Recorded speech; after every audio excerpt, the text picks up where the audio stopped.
borders now are more secure than they have ever been in history. We strengthen security at the borders so that we can finally stem the tide of illegal immigrants.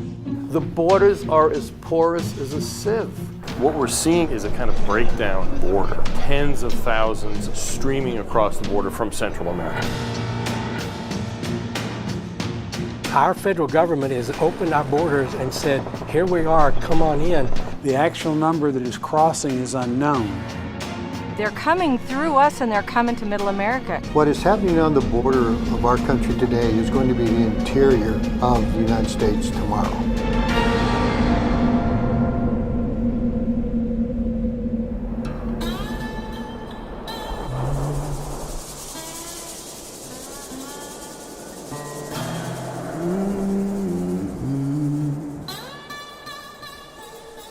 You've seen the news recently. There's chaos right now on our border with Mexico, especially in the Rio Grande Valley, the very southern tip of Texas. Tens of thousands of unaccompanied children and families traveling from Central American countries illegally crossing the border and surrendering themselves to our Border Patrol. They're held in overcrowded detention centers and then transported nationwide by our government, free of charge, to be reunited with relatives, many of whom are also illegal immigrants.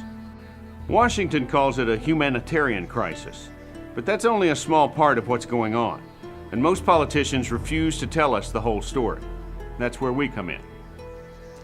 I'm Nick Searcy. The roles I play in movies and on television are fictional: drama, mystery, action, suspense. But no script I've ever read comes close to the brutal reality of what's going on at our border with Mexico right now.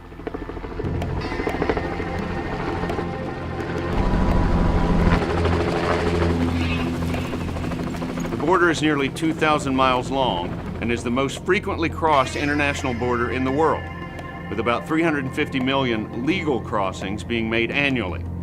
Those aren't the ones that concern us. According to U.S. Border Patrol, last year more than 414,000 people, many from countries other than Mexico, were apprehended trying to illegally enter our country. In reality, that represents only a fraction of the number who actually made it through. The real number is unknown. Plus, in one 6-year period, more than 17 million pounds of marijuana was seized.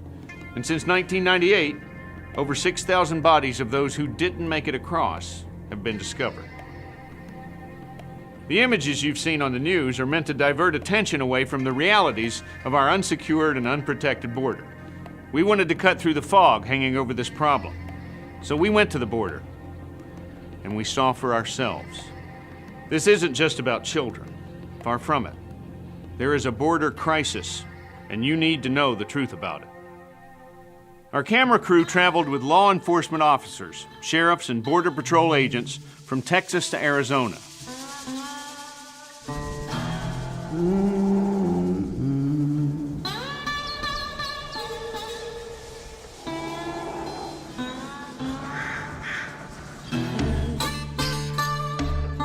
These are the people you need to hear from.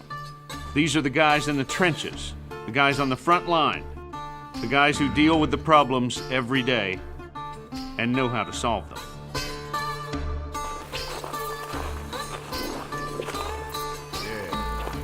Who's going to solve the crime along the border? Who's going to solve the rapes along the border? Who's going to go out there and pick up bodies from the lake when someone drowns trying to cross that river?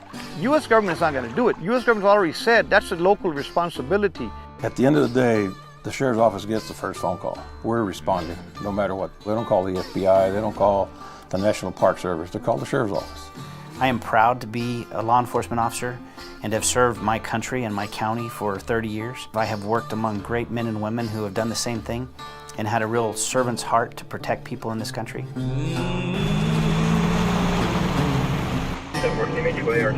We feel like we're doing our part on our southern border. We have limited resources and limited personnel, but we're not going to put up any excuses. We're going to get out here and we're going to do what it is that we do. One driver, one possible IA passenger seat. As soon as we pulled him over, he popped up in the back seat. Looked like he wanted to run. Where does he claim he's from? We take our laws and the rights of our citizens very, very serious.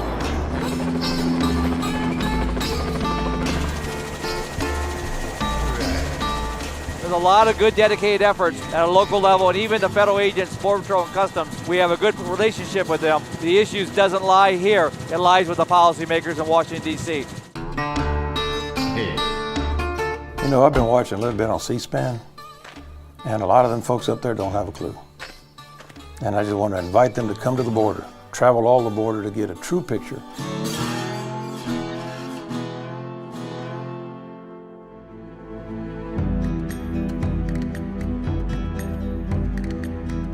People were getting kidnapped and taken back to Mexico. Home invasions, the burglaries, the extortions. And our government was not listening to us. We kept telling her, we need some help, we need some help. Always, we'll see what we can do for you. We'll see what we can do for you. The size of our county, which is the 8th largest county in the state of Texas, is 2,300 square miles. And I have myself and 6 deputies. So our ranch lands, our outer areas away from town are wide open. No one's out there to see these people.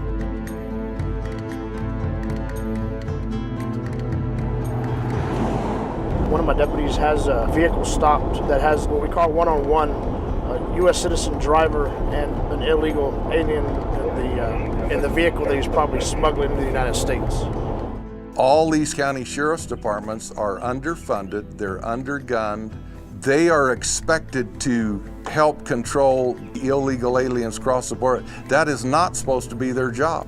They're supposed to be taking care of civil disputes, et cetera, et cetera. Instead, they are having to do the federal government's job that Washington, D.C. refuses to deal with. Washington has created a wide-open border by refusing to enforce existing laws and by creating magnets that draw more illegal immigrants. Sheriffs and Border Patrol agents often have vast territories to cover. No one has anywhere near enough manpower to patrol it all, and the fence, the physical barrier into our country, in most places, it is little more than a joke. Some fences that are put up couldn't even keep a cow out. Other parts of the fence where it looks nice to the public, there's no one there watching it. We have a fence here that was put in, I want to say 7-8 years ago, and it runs the length of about 2.8 miles or something like that. So people just walk around it. It turns into a barbed wire field fence, 5 foot tall. Border Patrol agents are stationed few and far between, often concentrated in bigger cities, hampered by a lack of resources and demoralized by directives from the administration that force them to break our laws, violate their oaths, and even prevent them from defending themselves when attacked. Instead of using resources to secure our border, Washington prefers to spend taxpayer money on a wide range of wasteful projects. Instead of upholding the Constitution and keeping America safe, programs such as the Popular Romance Project, hurricane emergency funds being spent on TV ads, grants to develop games based on the zombie apocalypse, and more, are routinely funded instead of directing the money where it's needed the most. Unfortunately, a lot of times we don't have the means, the manpower, the time to cover our entire area, especially with this mass influx of unaccompanied children or the women and children. It's diverting so much of our time and resources that we're not covering the areas that we traditionally cover. If you look at the numbers that I guess the service will tell you that we're looking at an 80 to 90% apprehension rate. In actuality, we're looking at a 30% apprehension rate. So 70% of what comes across that border gets away. So who's coming across that wide open border? The current surge of illegal immigrants includes many people officials refer to collectively as OTMs, or people who are other than Mexican. For those OTMs from Central American countries like Guatemala, El Salvador, and Honduras, it can be a 1,700-mile journey to the U.S. border. A dangerous journey that can include a long train ride on what is called the Beast. Then miles of walking through desert tundra, where they may face predators, both human and animal, where poisonous snakes and spiders are more plentiful than cactus. Sexual abuse, other physical abuse, and even death are real possibilities. With so many people surging across our border, and no border fence to speak of, and with holes in the fence we do have. You would think our elected officials would be concerned about our national security, right? Well, you'd be wrong.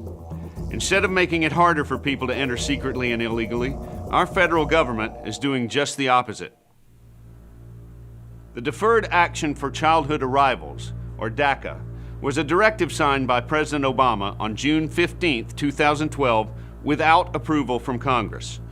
It grants legal protection to anyone who claims to have been brought to the U.S. illegally as a minor. One of the provisions in the program was that it only protected those not convicted of a crime, but we will soon see that the government has waived even this meager protection. DACA confers work permits, social security numbers, driver's licenses, documents allowing foreign travel, eligibility for some tax credits, affirmative action preferences, and more. In the 2 years since Obama authorized the deferrals, about 587,000 young immigrants have received protection under DACA. It is critical to understand that neither Congress nor the American people ever approved DACA. Since 2001, there was an attempt at an amnesty every single year. Congress has turned down the amnesty in one way or another every single year. President Obama has then said, well, since Congress won't do it, I will do it. Constitution says Congress makes immigration law. This is frankly one of the most breathtaking power grabs by an executive, I think, that many people have seen in this century, to just say, Congress didn't do what I wanted. In fact, they turned me down, therefore I'll do it on my own. Constitutional scholars from across the political and ideological spectrum agree that DACA has brought us to a constitutional tipping point and a separation of powers crisis. Even the U.S. Supreme Court unanimously ruled against President Obama's executive overreach. Unfortunately, none of this has slowed his unconstitutional actions. Yet another example of this lawlessness is the administration's effort to twist a 2008 anti-human trafficking law in order to allow the hundreds of thousands of children and teenagers who entered the U.S. illegally to jump the line and stay in America. It's called the William Wilberforce Act, and what it says is that young people under 18 who have no family members in the United States and who have been trafficked, in other words, essentially kidnapped and brought into the United States, that they can't just be sent back automatically. They have certain procedural protections and have to be able to see a judge, etc. So instead of being returned immediately, this law is being interpreted to require the Border Patrol officers to turn them over to the Health and Human Services officers, who then look for somebody to take them. They're told to come back to court at a given time and decide whether they should be deported or not. We're talking about people who are being put on buses, dropped off at stations, on commercial airliners, and we don't even know where they go to. You know, I'm really concerned that the processing is not being done. In one situation in San Diego recently, 40 names were called and none of them showed up. One of the reasons we're so concerned about moving these people around the country and relocating them, they claim it's only for maybe 35 days or for a short period of time. But what has happened is, in effect, they are being given a temporary protected status. That means to us, they're here permanently. The political narrative of this administration is that they're refugees, and therefore, somehow or another, regular immigration law shouldn't be applied to them. The President of the United States has essentially sent out an advertisement that if you can get into America, you get to stay. And people certainly believe that once they come to the United States, they're going to get amnesty, they're going to get assistance, they're going to get an open arms reception.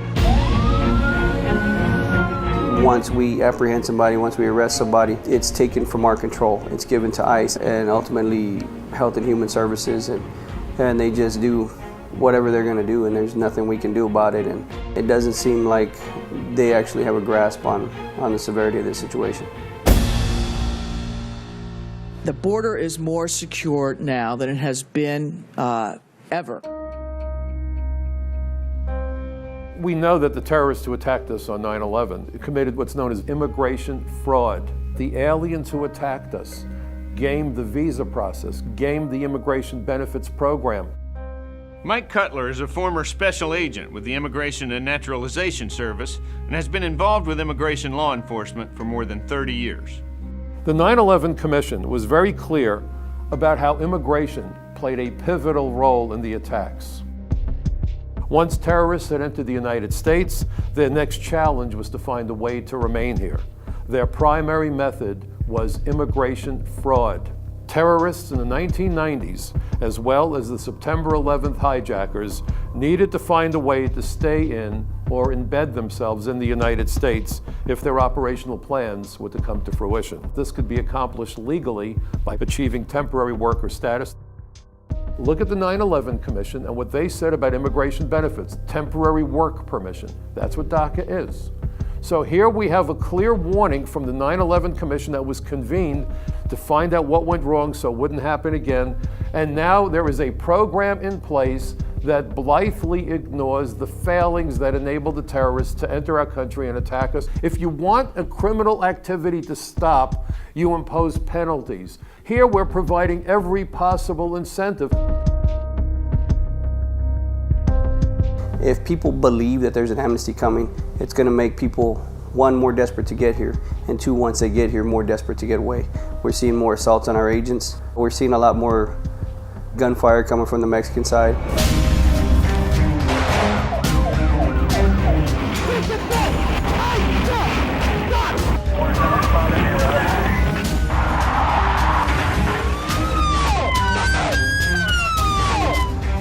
One fact that the politicians and news media aren't telling the American people is that illegal immigrants from more than 75 countries have also been identified, including Syria, Albania, Yemen, China, Egypt, Pakistan, Somalia.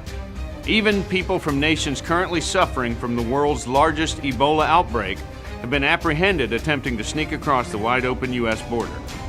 We're talking about people coming in who are under duress.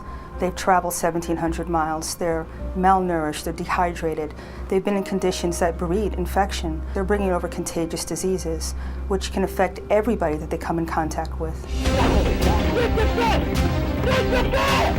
A large percentage of what is coming across is unknown. They're not all from Central America. They don't all speak Spanish. We don't know who they are, and we don't know where they're going. As of July 20th, 2014, 1,443 individuals from China were caught sneaking across the border. You have individuals that have been caught with tattoos on their shoulders and their back who are known to be soldiers for the Cabiles, the Guatemalan Special Forces, military special forces. You have individuals here that have ties to Egypt, Egyptian government, or Egyptian cartels. They're coming into the country.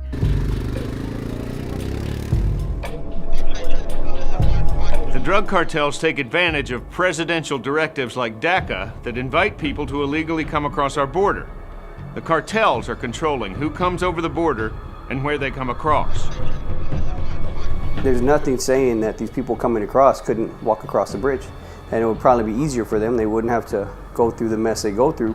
On top of that, it's not illegal to present yourself for asylum at a bridge as opposed to entering illegally into the country. These guys don't have a choice. The cartels tell them, you're going to cross here, you're going to cross this river, and this is just where you're going to do it, knowing that it's going to tie up the Border Patrol, so we can't cover these areas where they're bringing drugs across simultaneously. These cartels are very complex, they're very deadly, they're very dangerous. We know that live on the border. They have a product and they'll do anything they can to get that product through. And once you get across that fence, it's wide open.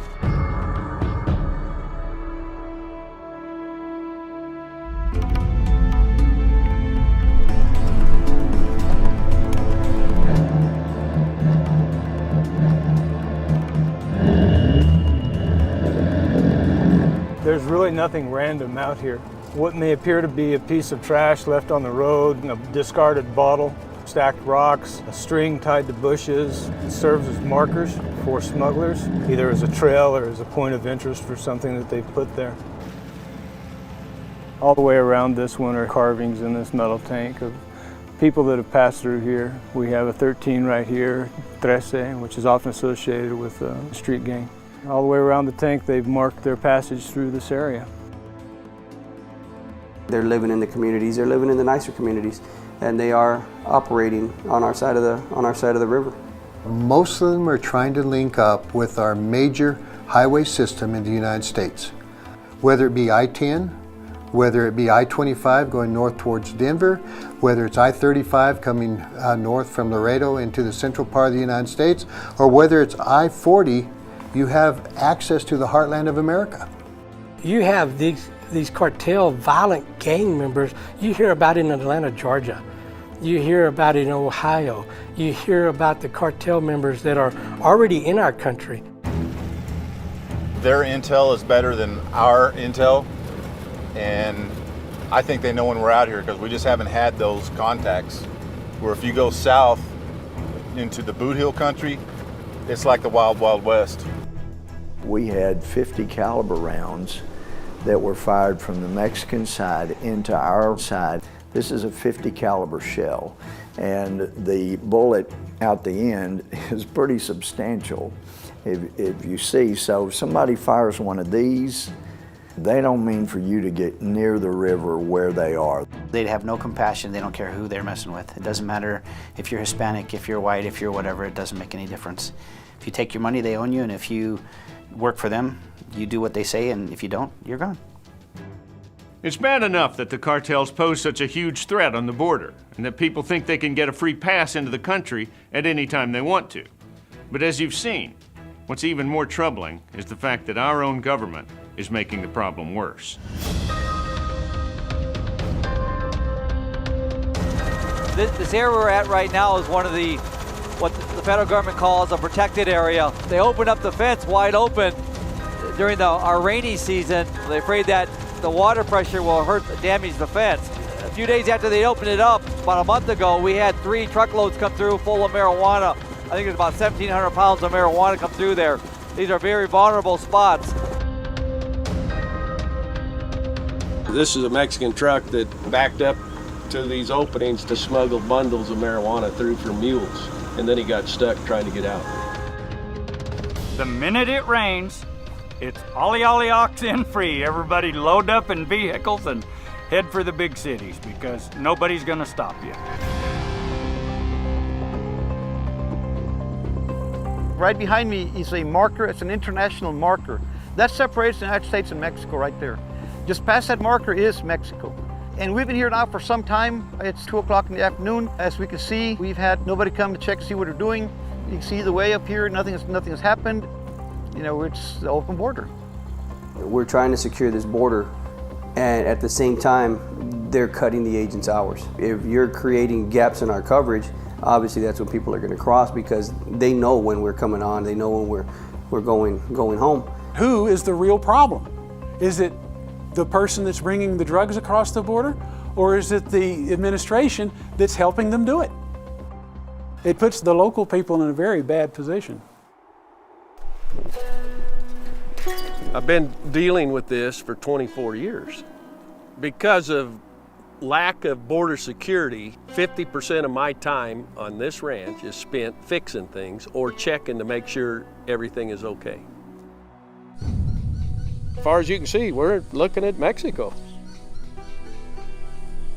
We don't have anything delineating our border between the two countries. People can bring anything, any numbers of people carrying anything they want across right here. There's absolutely no barrier at all. Our border's on fire, and Washington is just sending us gasoline.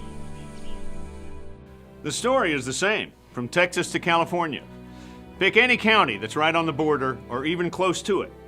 Money spent elsewhere on frivolous government projects is money not spent trying to keep the border safe and secure. The bottom line is that without manpower and resources, law enforcement officials need help. Brooks County is 70 miles north of the Rio Grande River. It's home to the Texas Border Patrol Station near Falfurrias, located on U.S. Highway 281, one of the main corridors in South Texas used by illegal immigrants and narcotic smugglers. This is Falfurrias checkpoint. This checkpoint is one county in from the border. This is the #1 checkpoint in the nation for illegal alien apprehension, drug confiscation, and right now 82% of the traffic they catch are OTMs other than Mexican. It's probably the busiest in the Southwest Corridor, for sure, and probably top 10 in the country as far as vehicles with narcotics or vehicles coming up with undocumented persons. Not only do you have people trying to circumvent that checkpoint, but you also have your drug smugglers doing the same thing. This is the last checkpoint from the Rio Grande Valley north. If you get past this checkpoint, you're on your way to Houston and then to everywhere USA. To avoid detection and apprehension, the smugglers will drop off their human cargo south of the checkpoint on 281. Then they'll lead their groups around the checkpoint on a treacherous journey over private property comprised of heavy brush and soft sand. When they reach their pickup point, they change clothes and reunite with their drivers to ride north. When they get north of the checkpoint, about this area is where they get back on the highway and get picked up. And they have to get through private property fences like this one. They can climb over or they can crawl under. We're in the drop-off zone right now. For the next 12 miles on this side of the highway and to some extent on the other side, the fences are completely destroyed. This is all private property. It's all a big ranch country. This guy fixed this fence 2 years ago, and within a week it looked just like this. I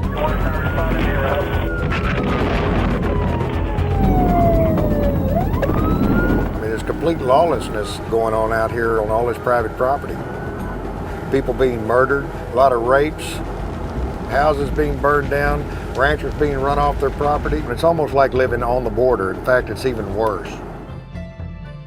Brooks County is overwhelmed with illegal immigrants, and many residents have moved away.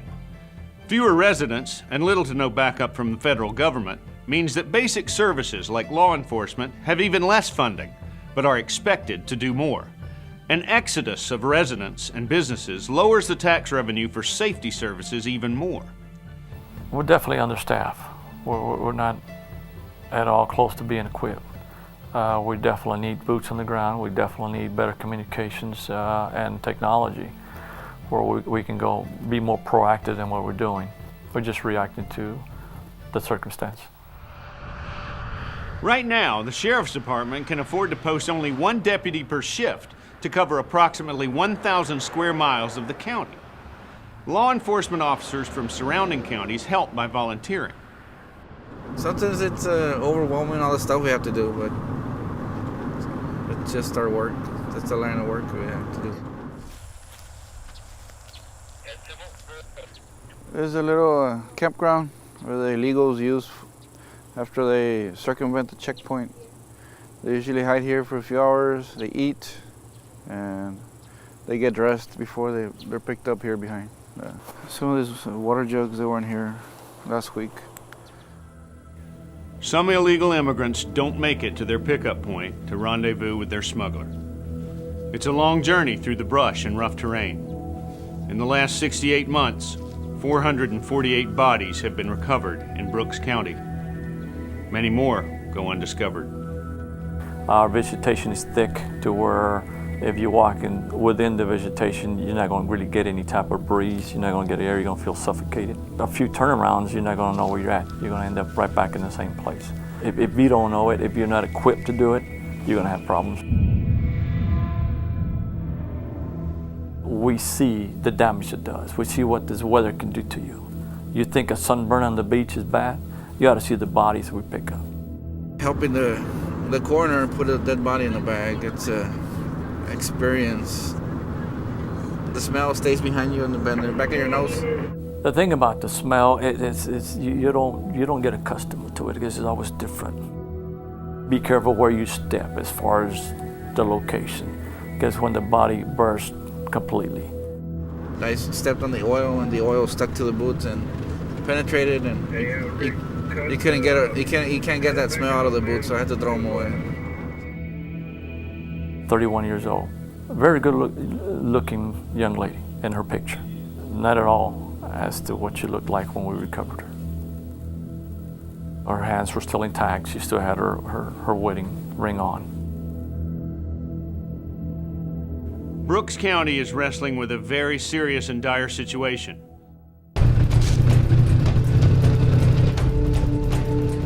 But local citizens are standing up to support local and federal law enforcement to stem the tide of illegal immigrants. Moving forward, that we realized we had to do something. What we decided to do was start our own group called the Texas Border Volunteers. We aligned ourselves with law enforcement. We've been well received by law enforcement, Texas Rangers, DPS, Border Patrol. We're here on private property. We're not out there on public property. We don't make arrests. We don't touch them. All we do is watch them move on private property and report them as criminal trespassers to Border Patrol. For the longest time, they've been seeing people come across their land, and I know the Vickers, they're very good people. Their heart is in the right place. They're just trying to do what they can to help secure the area. What we see really are the criminal element that come through here, and so that's why it's so important that we are helpful eyes for Border Patrol, and that's what we try to do. The Texas Border Volunteers are successful at observing and notifying Border Patrol about illegal immigrants. This is a trail that many of the illegals use. Here's a part of a track, a shoe print there. Last night our people spotted 13 illegal aliens coming up this road.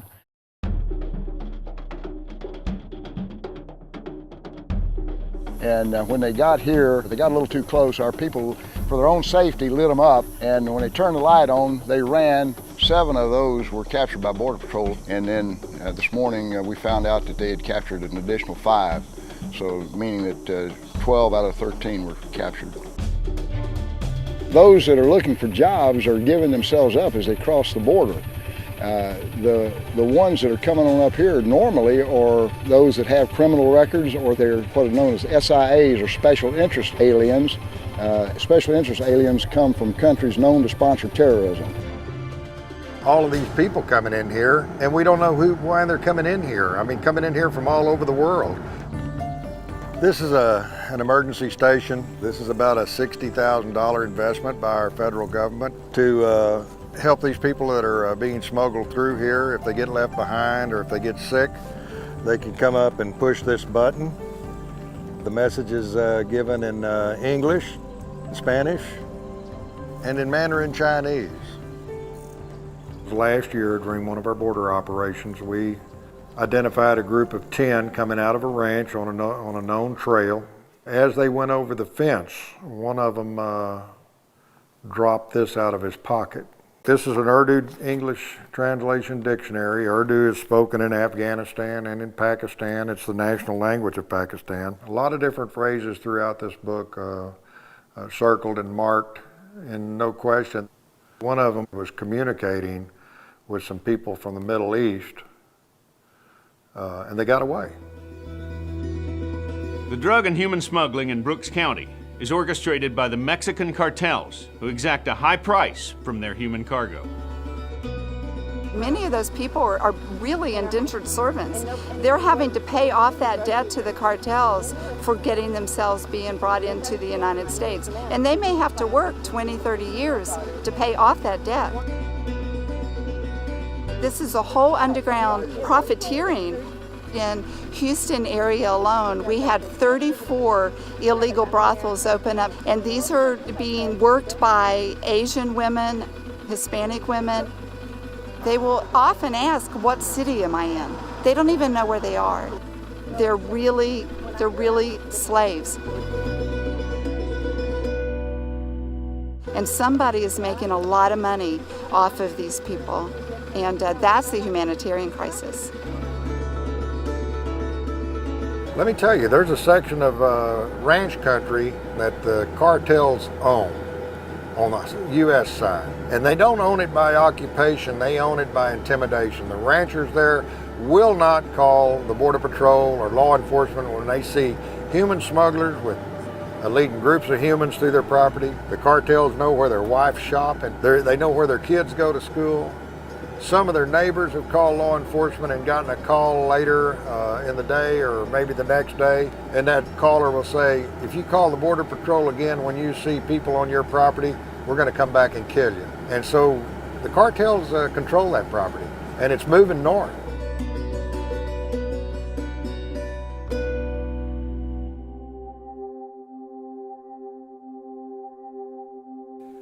Those ranchers and citizens are our fellow Americans, afraid in their own homes. Imagine yourself in their shoes, waking up to threatening phone calls and worrying constantly about your family's safety. You think it can't happen to you? The violence and crime that's happening along the border is spreading all across the country. Violent crimes are no longer just a possibility. They're happening now. And with every new surge of illegal immigrants, the number of incidents is only going to increase. Karen Gonzalez is a Park Service employee, a longtime Arizona border resident, and a citizen, just trying to make a living like everyone else. August 28th, 2013, my son and I drove out to Chiricahua National Monument. He was working on the trails, and I was working in maintenance. I was cleaning the woman's bathroom. I remember bending down, cleaning the toilet, and I heard a noise like this, and I looked up and I saw a man come rushing at me with a big rock. That's all I remember. She was left for dead. The suspect took her vehicle, drove to Douglas, Arizona, was brazen enough to even go through a fast food drive-through, got some food, ate it, and walked back across the line to Mexico. And the only reason I survived it, I should say this, a woman I have not met yet saw the bathroom along the way, and she stopped. And she walked in and found me. And if she hadn't found me, I would have died. So I suffered a serious brain injury, but I got over it. You know, my balance is still very bad, and this had been crushed. So I later had it surgically fused. It took us about 4 or 5 months, but through some diligent efforts of some investigators and collaboration with our local and federal law enforcement, we got a match, got identification on a suspect who now is in custody. He was a deported felon illegally in this country when he did the act. Veteran Border Patrol agent Javier Vega was shot and killed in front of his family while they were fishing. His murderers were 2 illegal immigrants who had been arrested and even deported a combined total of 6 times. Our unprotected borders allowed them to return again and again. This illegal alien was fined $330 before it happened, you know, and there wasn't a problem until this point. And now, oh, okay, now we need to do something. Well, we should have cut this off before. The guy had weapons charges before. He had robbery charges before. These guys were criminals. They weren't just immigration criminals. These guys were criminals before this happened. And we let it go to a point where ultimately one of our agents paid the ultimate price. Near Portland, Oregon, a 19-year-old woman ran over and killed 2 children and fled the scene. The woman has temporary permission to be in the country because of President Obama's DACA program, Deferred Action for Childhood Arrivals. She was convicted of felony hit and run, but was not sentenced to jail and not deported, even though under the DACA guidelines, she should be deported now that she's been convicted. South Omaha, Nebraska. Louise Solomon was 93 years old. On July 20th, her daughter helped her into bed. By mid-morning on the 21st, she had been brutally beaten and raped by a 19-year-old illegal immigrant itinerant roofer. It was a 12 by 14 bedroom with 12-foot ceilings, and there was blood splatter on all 4 walls and the ceiling, and it was more than just 1 or 2 drops here. On the walls there was probably not a single square foot that didn't have at least a couple of drops of blood in it. We learned later that he had beat her so bad that he shattered her right eye socket, broke several teeth out of her mouth, broke 3 ribs, broke her nose in several places. 3 days later, Graham succumbed to her wounds and died. In May 2014, Marianne Mendoza got a call about her son, police officer Brandon Mendoza. Brandon was an incredible human being. He just lit up a room when he would walk in. He was driving home from work, and this man was coming the wrong way on that same ramp and hit my son head on. The minute we drove up and I saw all the police cars, I knew it wasn't good, and probably about 5 or 10 minutes after me arriving there, my son passed away. I started Googling this man's name who killed my son, and he had been convicted of crimes in 1994 up in Colorado. Then they were lenient on him. They dismissed assault, burglary, leaving the scene of an accident. They spent no jail time whatsoever, was just released to go back out and do it again. 1 month after her son was killed by an illegal felon, she wrote President Obama a letter. President Obama, as a tax-paying, law-abiding citizen of the United States, I want my voice heard on this issue. I'm furious that the federal government allowed this criminal to stay in this country and kill my son. He was an icon with the City of Mesa Police Department. He was instrumental. I'm doing this for his honor, because he would have done this for somebody else had it happened to them. And I'm not going to allow it to be another statistic. He was too important to too many people. The silence from Washington in answer to her concerns speaks volumes. No one is exempt from this kind of violence by illegal immigrants. Thank goodness there are some people who will never let us forget about those who have been victims of crimes committed by illegal immigrants.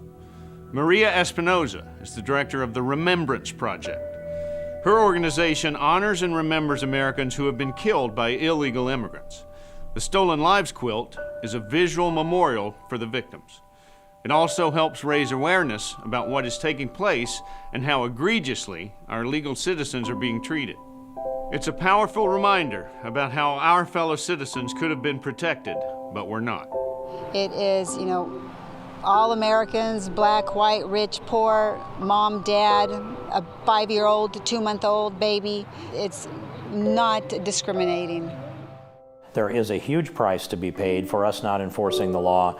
When the law enforcement encounters someone who's unlawfully present in America and they simply turn them loose, or they turn a blind eye and decide that they're not going to process the law against them, and that individual goes along and commits, it could be negligent homicide, vehicular homicide, could be manslaughter, second degree, first degree murder, then there's an American that goes to their grave. And we don't see that somehow as the price for not enforcing the law, but it is.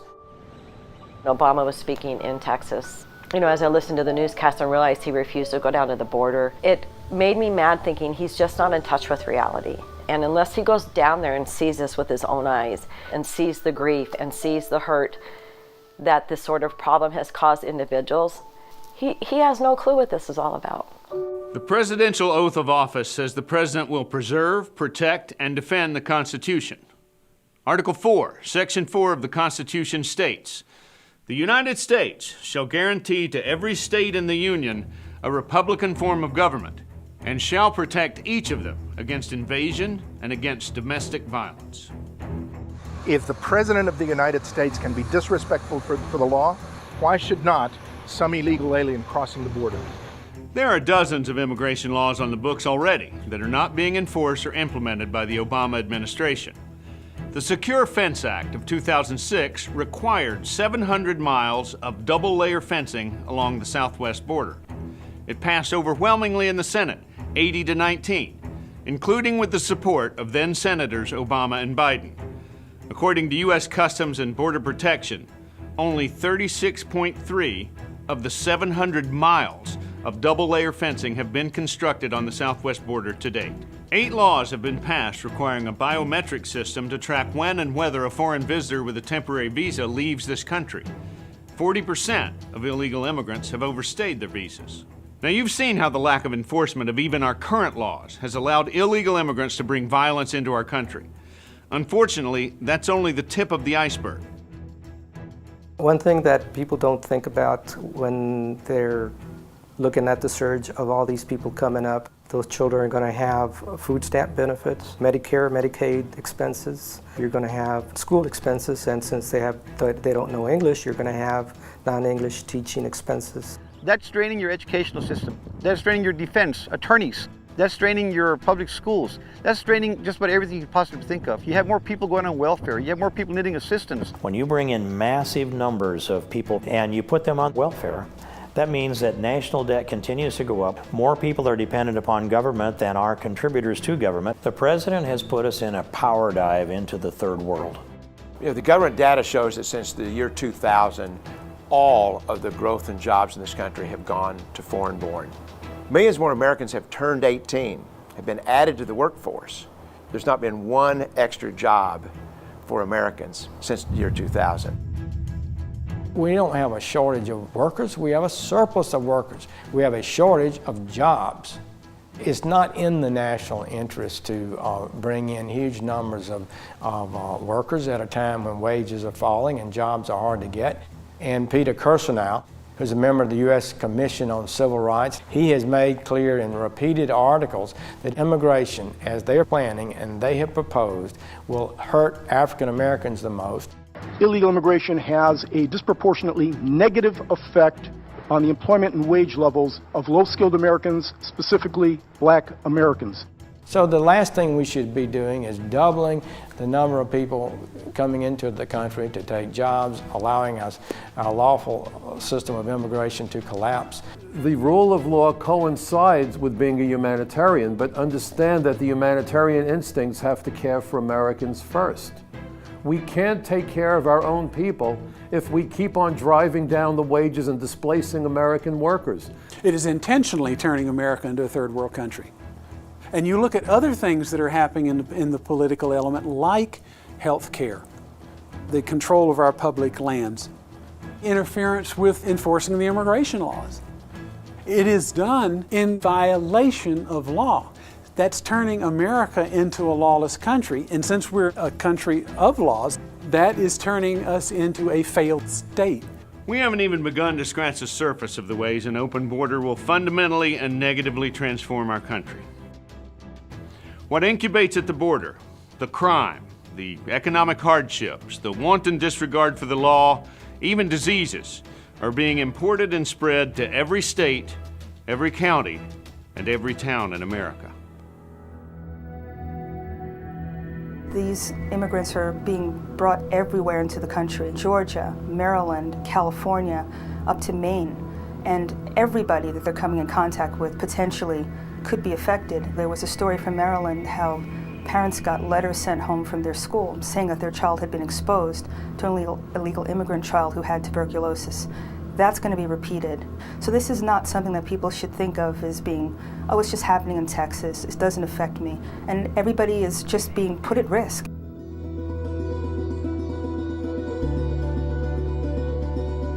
A country's borders are its first and last line of defense. First and last line of defense against aliens who are involved with criminal activity, terrorism activity, also people with dangerous diseases. The impact is nationally. The cost to our communities is national. The cost to the economy is national. In law enforcement, especially along the border, we've seen a lot of these things happening, and the trend is moving inward into the inner part of the country.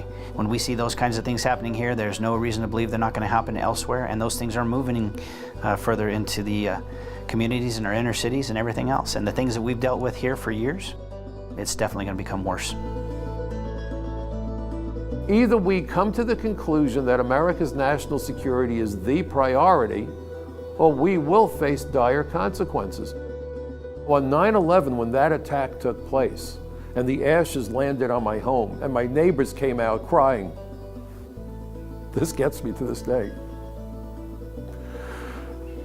Because they didn't know where their wives or their children or their parents were, and they never saw them again. I knew in my heart that I had testified before Congress 4.5 damn years earlier, and they did not listen. And here we are being warned about ISIS, being warned that there's a clear and present immediate danger. Politicians from both sides of the aisle telling us that the solution to massive illegal immigration is to provide lawful status and identity documents to people who snuck into the country, whose true identities can't be determined. What could possibly go wrong? You've taken an oath to defend the country, defend the Constitution, and defend Americans. Because illegal activity is condoned, outlaws are not punished, our border is wide open, our identity is disappearing, our national autonomy has disappeared. A nation without borders is not a nation. And that's what we're becoming here on our southern border. Everybody needs to take it seriously.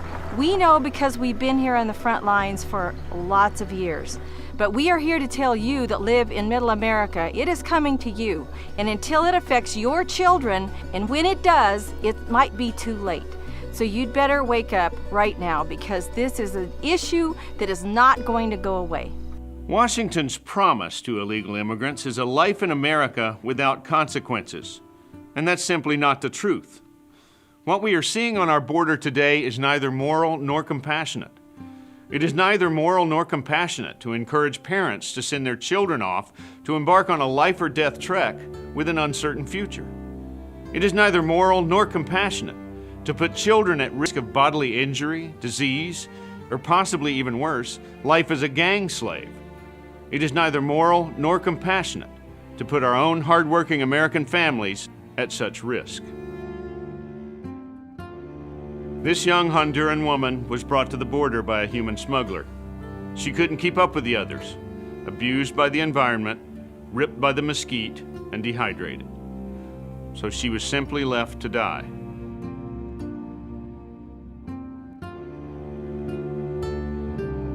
Fortunately, she was rescued in time.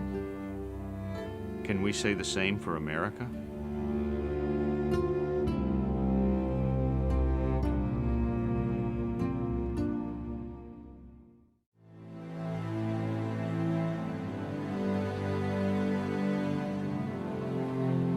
There is no place on earth like America. My father came here, 60 years ago, started from nothing, had his child go to Princeton, become a doctor, and I'm sitting here talking to you. And it couldn't happen anywhere else. And I wouldn't want to live anywhere else. And if we let this slip away, then we're going to regret it. When I got here in America, I had $75 in my pocket. Now I have a house, I have a very good life. And I always thank Americans to give me that opportunity. We are generous on immigration. We allow 1 million a year to come lawfully, plus another 600,000 guest workers are here. That's a generous policy. We don't need to apologize for it. So this is a generous nation with regard to immigration, and that vitality of good immigration has always been a positive for America. It's our strength as a people.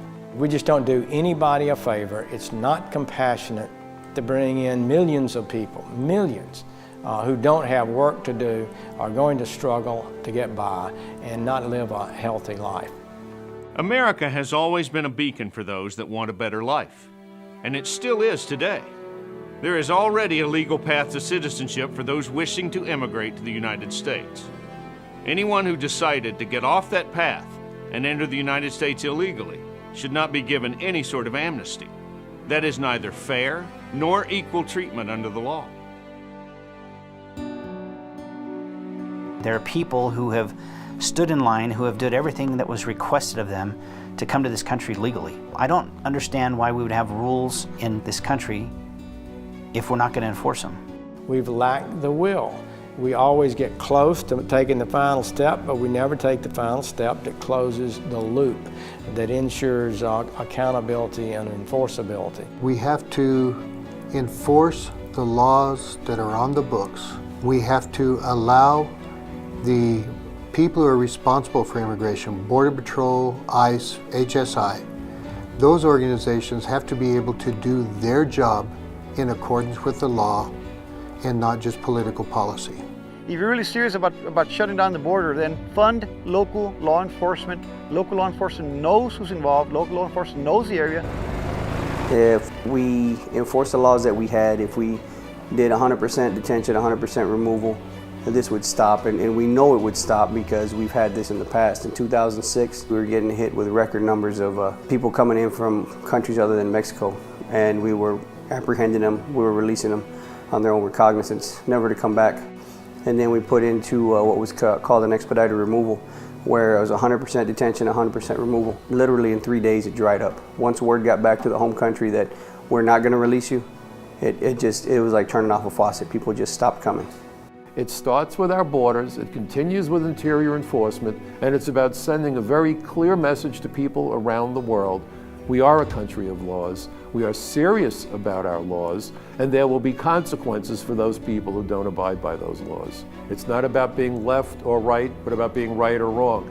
We've been there when the Republicans had control of the White House. We've been there when the Democrats have had control of the White House, and nothing has changed to help us on the border. This is not a red issue, and it's not a blue issue. It's a red, white, and blue issue. America is facing serious problems. Our families are facing serious problems. It's not going to be fixed unless we force the issue. It's up for us to find our voices and use them. The fundamental question, do you stand with America? Do you stand with Americans? It's really very simple. Millions of people immigrate to America because they believe we have something that their home countries do not: freedom, equality, and security. But the brutal truth is, that's all slipping away. We increasingly inhabit a world in which America does not protect its citizens' lives and property from invasion and destruction, where the president makes up his own rules and laws without going through Congress, and where the government ceases to apply the laws equally and without bias. And that's a very scary world. Just ask the ranchers that are living this reality today. However, with your help, we can ensure that America lives up to its promise. Whether you are native-born or a legal immigrant, you will be secure in the knowledge that our borders are protected, our laws are enforced, and freedom is cherished. It is critical that all of us pick up the phone as soon as possible and call our representative and our senators and tell them to secure the border, enforce our laws, and oppose amnesty for illegal immigrants. Help us keep the momentum going in the right direction by going to borderstatesofamerica.com, where you'll find more actions that you can take today. It's going to take all of us making an effort together to get this done. This is the best country in the world. Let's keep it that way. For you, for your children and your grandchildren, and future legal immigrants, all of whom hope to achieve their American dream. I'm Nick Searcy. Thanks for joining me.